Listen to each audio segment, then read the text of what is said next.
Queridas irmãs, queridos irmãos, hoje no dia de Nossa Senhora Aparecida, nós temos o trecho de João, capítulo 2, de 1 a 11, que é o trecho da boda de Caná, a famosa boda de Caná.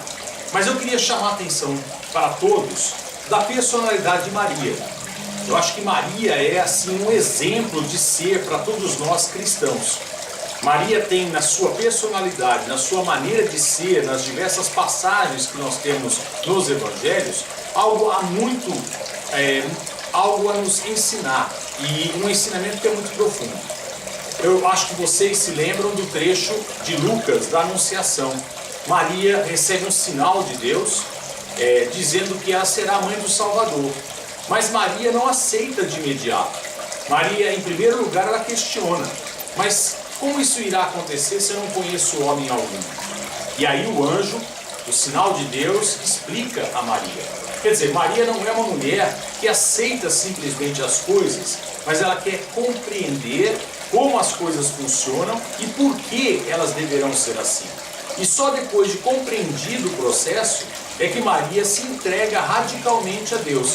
Aí ela diz: eis aqui a escrava do Senhor, faça-se em mim segundo a sua palavra. Então, em primeiro lugar, Maria é uma mulher que pensa.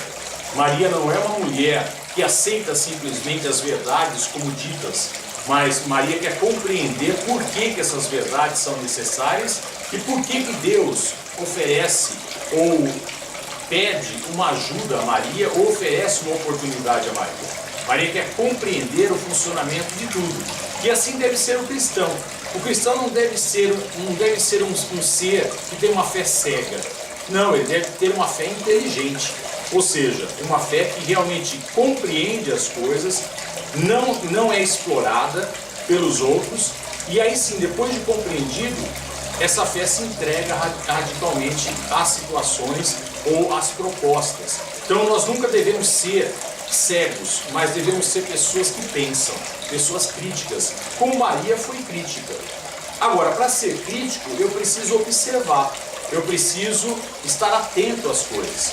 Na passagem também que conta que Maria e José levam um menino de 12 anos a Jerusalém, no final dessa passagem é registrado que Maria contemplava tudo e guardava tudo em seu coração. Maria é uma mulher então atenta, ela compreende as coisas, mas compreende por quê? Porque ela observa as coisas, ela é uma mulher de observação. Se eu não observo, eu fecho os olhos para situações que estão ao meu lado, ao meu redor. Eu preciso ser uma pessoa atenta. E o cristão, para amar, ele precisa ser uma pessoa atenta. Afinal de contas, o amor ao próximo começa com o mais próximo de nós. E aí nós chegamos ao trecho de hoje, que é João capítulo 2, de 1 a 11. Esse trecho é muito interessante. Por quê? Maria está num casamento junto com Jesus e alguns de seus discípulos. E de repente Maria, que é uma mulher observadora, ela começa a perceber que está faltando vinho. Que começa a estar faltando vinho. E aí então ela chama o seu filho e diz: olha, está faltando vinho. E Jesus não compreende o que Maria quer. Jesus fala assim: mulher, não chegou a minha hora. E aqui acontece algo interessantíssimo. Maria não dá ouvidos a Jesus. Ela não diz uma palavra a Jesus. Maria chama os servos e simplesmente diz para os servos: façam o que ele mandar. Quer dizer, Maria de repente joga Jesus numa fria. Ele tem que resolver os problemas. Ponto final. Nós viemos desse mundo para resolver os problemas. E o filho dela, que é o Salvador, ele mais do que nunca tem que resolver os problemas. Então ela chama os servos e diz: façam o que ele mandar. E aí Jesus então realiza o seu primeiro milagre por força de Maria, pela postura de Maria, uma postura radical, que não ouve o seu filho, mas que ouve a sua consciência, a consciência de que a festa tem que continuar. E Jesus acata isso. Jesus transforma a água em vinho. Lembrando que o vinho não era suco de uva, era vinho mesmo que embriagava. Mesmo porque depois o mestre Sala vai dar uma bronca no noivo e vai dizer assim: olha, primeiro nós servimos o vinho melhor e quando os convidados estiverem embriagados, aí sim nós servimos o vinho pior. Mas você fez o oposto, porque Jesus fez um vinho que embriagava, mas um vinho de ótima qualidade. Bom, de qualquer forma, aqui nós encontramos em Maria características que são fundamentais. Primeiro, a característica de ser observador.